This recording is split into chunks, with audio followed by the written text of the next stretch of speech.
Looks like President Biden's Build It Back Better bill is DOA, dead on arrival, really. In a move that has caught the president by surprise, West Virginia Senator Joe Manchin saying he will not vote to get the $2 trillion social spending bill through the Senate. This after lengthy negotiations, and Manchin going on TV yesterday saying he was voting no. If I can't go home and explain it to the people of West Virginia, I can't vote for it. And I cannot vote to continue with this piece of legislation. I just can't. I've tried everything humanly possible. I can't get there. You're done. This is a no. This is a no. All right, so what does this mean for our area? We're joined now by Democratic Congressman Jamaal Bowman, representing part of the North Bronx and southern Westchester, to talk all about this. So, Congressman, thanks for being here this morning. Thank you for having me. You know, I spoke to a lot of folks over the past couple of weeks, all who said this was going to pass before Christmas. It was going to be President Joe Biden's big Christmas surprise. So what is your view here? Is Build Back Better dead? No, it's not dead. We always live to fight another day. I think Senator Manchin was playing bad cop and trying to negotiate in public. It's really unfortunate because Senator Manchin is more responsive to his donors and special interests than he is to the people of West Virginia. I mean, West Virginia has the 7th highest child poverty rate in the country and one of the highest poverty rates overall, and has one of the worst climates in the country as well. And Build Back Better deals directly with those issues. In terms of our district, the child tax credit has ended. So 84,000 children who have benefited from the child tax credit will not be receiving those payments any longer.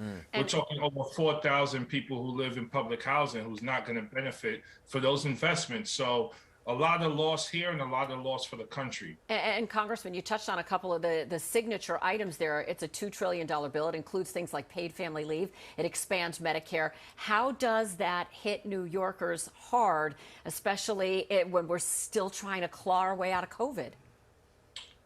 You know, we as a country have the highest level of inequality since the Gilded Age. So you mentioned childcare. This would make sure that no one pays more than 7% of their salary towards childcare. This will help many women, single moms, get back to work during the time of COVID, whereas we know many women have struggled to get back to work. This will finally address the issue of climate change, making the largest investments in our nation's history to clean up our climate, to stop hurricanes like Ida from being more consistent. Prescription drugs. This will cap the price of insulin at $35 per month, which is unprecedented and a game changer. So much in this bill. We have to decide what kind of country we want to be. Are we going to be the multiracial democracy that centers women, children, and our seniors? Or are we going to keep the old patriarchy going that Joe Manchin represents? So let me ask you this, right? Because it seems like some folks are saying it was just too big, right? And that seems to be his problem. It was too big. Is there a way to recraft this specific portion, the Build Back Better, in the coming session in the new year? And how would it be different? Or have those conversations even begun? So some say it's too big. Others say it's not big enough. Yeah. I'm in the camp that it's not big enough. And why are we saying it's too big when it was completely paid for? The Build Back Better Act was completely paid for.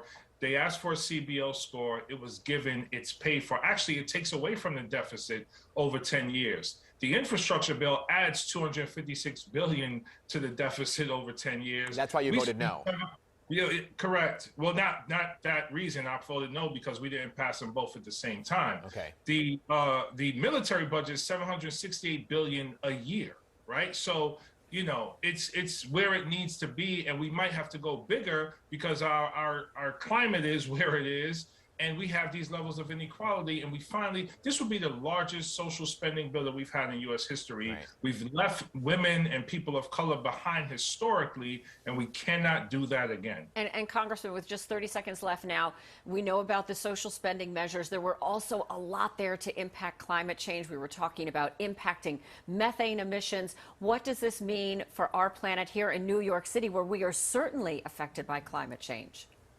We will see more consistent storms during different times of the year. We just had Hurricane Ida come through here. Now, remember, Ida was initially a tornado, then a flash flood warning, and we got caught in the middle. And as a result, people died and property was destroyed. Homes were destroyed. That will be more consistent. This not only mitigates that, but it also provides thousands of jobs here, millions of jobs across the country in the area of climate change, so we can all be prepared for our new reality. Yeah. Has anybody called Manchin?